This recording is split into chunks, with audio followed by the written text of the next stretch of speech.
আজি নগাঁও চহৰৰ মাজমজিয়াত পানীগাঁও চাৰিআলিত মি এণ্ড মম এখন শ্ব'ৰুম ইতিমধ্যে অপেনিং কৰিলে আমাৰ তপতজিৎ শইকীয়া তেখেতৰ স্বত্বাধিকাৰী আৰু এইটো এই বিষয় যিখন প্ৰতিষ্ঠান এই বিষয়কৈ এটা যে ইয়াত সৰু সৰু যিবিলাক আমাৰ শিশুসকলৰ কাৰণে তেনেকৈ উপযোগী কাপোৰেই হওক বা খেলা বস্তুৱেই হওক বিভিন্ন ধৰণৰ সামগ্ৰী ইয়াত সহজলভ্য হ'ব।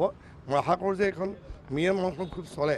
সাধাৰণতে নগাঁৱত ইয়াৰ এটা অভাৱ আছিলে, এই যেতিয়া ইয়াত হোৱাৰ লগে লগে ইতিমধ্যে মই ভাবোঁ যে নগাঁওবাসী ৰাইজে উপকৃত হ'ব। মই তেওঁলোকক শুভেচ্ছা জনাইছোঁ।